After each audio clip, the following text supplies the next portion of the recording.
Hi, I am Magdalena Baczewska and you're watching Bach at Home. In today's episode, we continue discussing the music of Wolfgang Amadeus Mozart. And today we will talk about his celebrated sonata in C major in the catalogue marked with the number 545. We know that Mozart himself kept track of his compositions, and when he entered this tune in the catalogue, he assigned this sonata to beginners as easy, semplice, simple in Italian, or in French, facile, meaning easy. But what is it exactly that Mozart might have meant by this? One of the giants of 20th century pianism, Arthur Schnabel, remarked that the Mozart sonatas are unique. They are too easy for children and too difficult for artists. With that in mind, let's take a look at the details of this sonata. Majority of the first movements in the late 18th century sonatas were written in sonata form, and that means that they will have three sections: exposition, development, and recapitulation. Inside the exposition that opens every first movement, we have two contrasting themes. You're about to hear the first theme. It is very symmetrical, the melody is simple, we're in the key of C major, therefore we don't need to worry about the sharps or flats.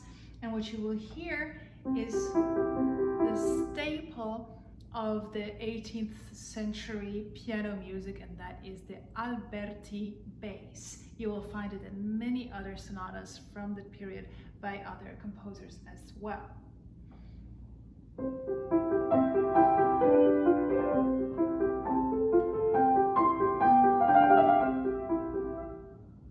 That was the first theme. What follows is scalar passages that will serve as a bridge to take us to this contrasting second theme. It will appear in a new key. Here is the bridge.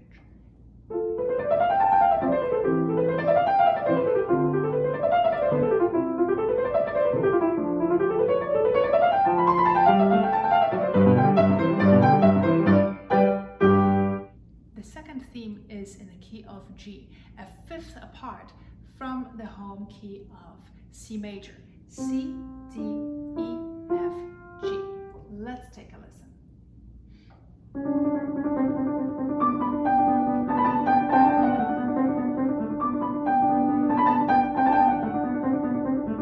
Now Mozart further explores the key of G here by writing sequences. What are sequences? They are tracks of musical material that seem to be copied and pasted a step lower and sometimes a step higher. In this case, we are going lower.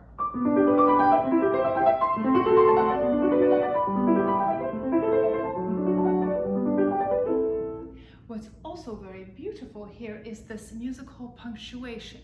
There seems to be a question and an answer. Question, answer.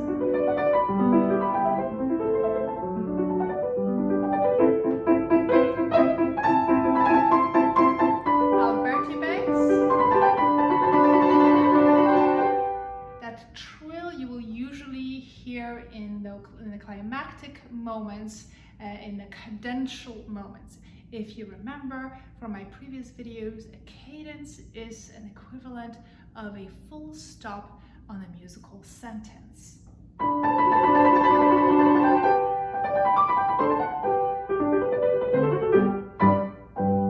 And now this new key of G has been confirmed. This marks the end of the exposition. The first and the second theme have been heard, and we will hear them again in the recapitulation. But before that comes the development section, and as the name itself suggests, the composers get an opportunity to develop the ideas from the previous sections. It could be either the first theme, second theme, or even the epilogue, which you just heard. In this case, Mozart picks up right here while changing the mode from major to minor. So we are now switching the mode on the dime from a sunny and cheerful G major to a much more dramatic G minor.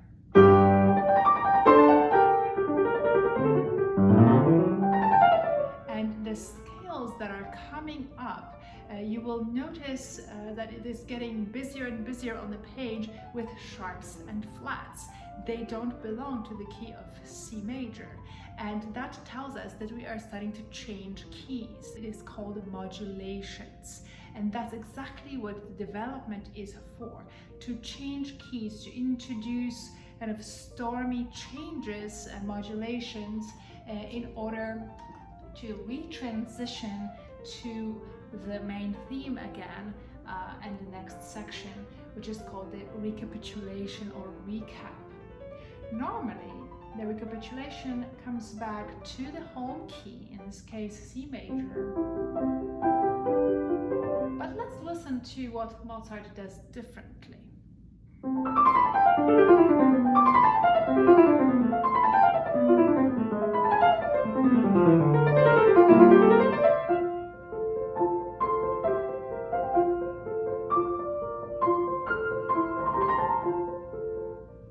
We do hear the first theme that we are so familiar with from the opening of the sonata. However, it is in the wrong key. Mozart is deceiving us here and sort of breaking the rules a little bit of the sonata form. It is quite all right. We must remember that Mozart was very aware of the rules of the sonata form. However, in order to push the boundaries of the style, he decided to perhaps stretch or even break some of its rules. Luckily, the bridge section brings us right back where we need to be, and that is the second theme in the home key of C major this time.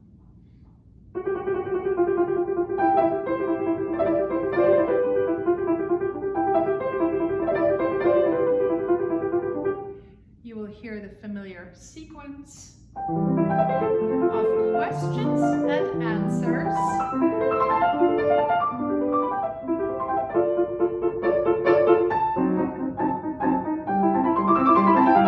Trill, cadence.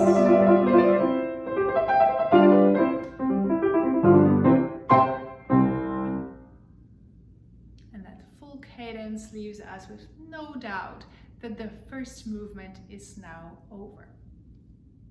The second movement of a classical sonata usually provides contrasts and respite from the busyness of the first movement. We are here in G major in andante, a comfortable walking tempo. You will notice the familiar Alberti bass.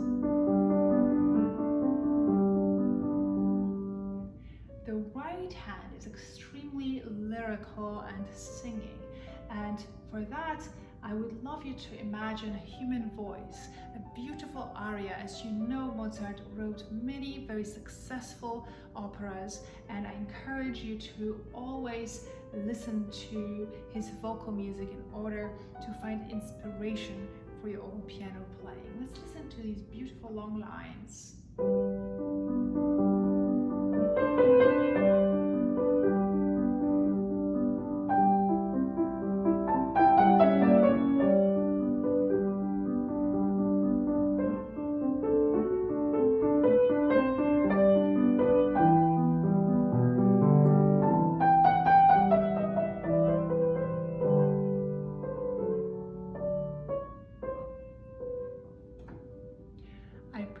Don't play the entire movement for you so that we have more time to discuss the music and think about how it is constructed. However, in the description for these videos, I will make sure to include complete performances of each movement. I recently released an album of these very works by Mozart and would love to share these performances with you. The second part of this gorgeous slow movement is in the key of D major, further lightening up the mood and providing a fresh perspective.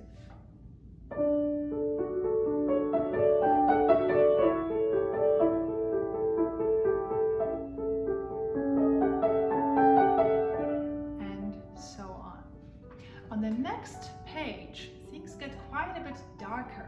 And I want you to really appreciate how quickly Mozart is able to go from a sunny to a rather stormy atmosphere here. And you will also notice on the page that there will be many more accidentals, that is sharps and flats on the page.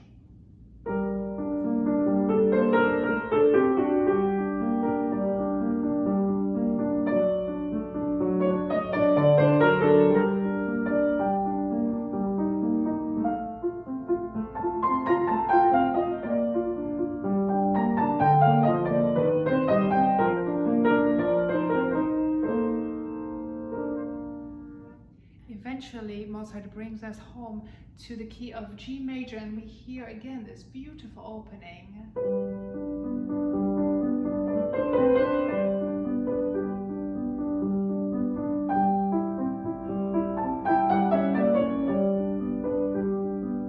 As though nothing ever happened. Now, the last few measures of this movement are a beautiful coda, a tail of the piece, before we say goodbye.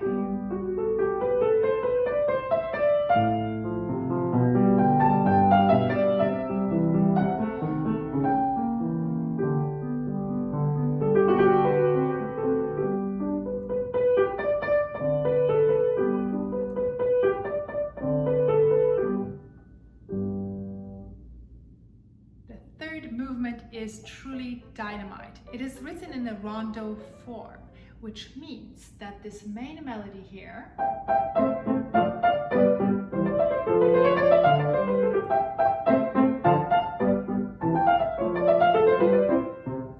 will continue to return round and round, hence the word rondo from Italian meaning round.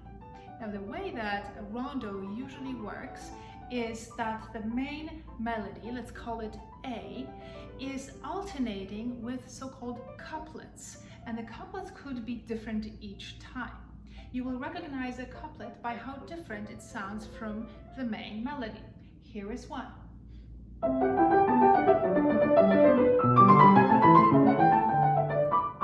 And Mozart brings us right back to the material which we call A again, and so on. So far you have heard A, B, A. Now let's find the next couplet.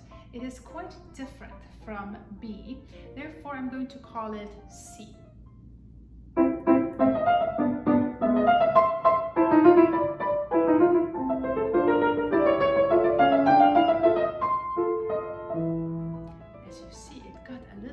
Dramatic. The page is again getting busy with sharps and flats. Mozart, however, always brings us back to A, and that's the whole fun of the rondo form.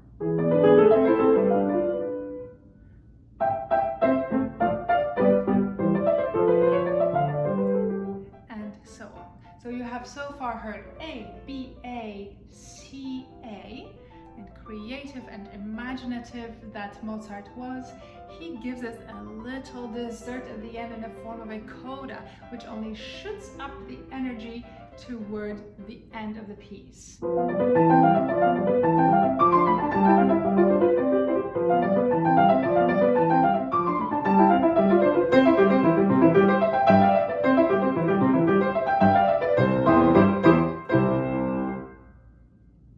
Thank you for joining me today and sharing in the joy of this wonderful piece. As always, I invite you to subscribe to my channel, where you will find many more videos on the Bach at Home playlist. For now, take care and stay well.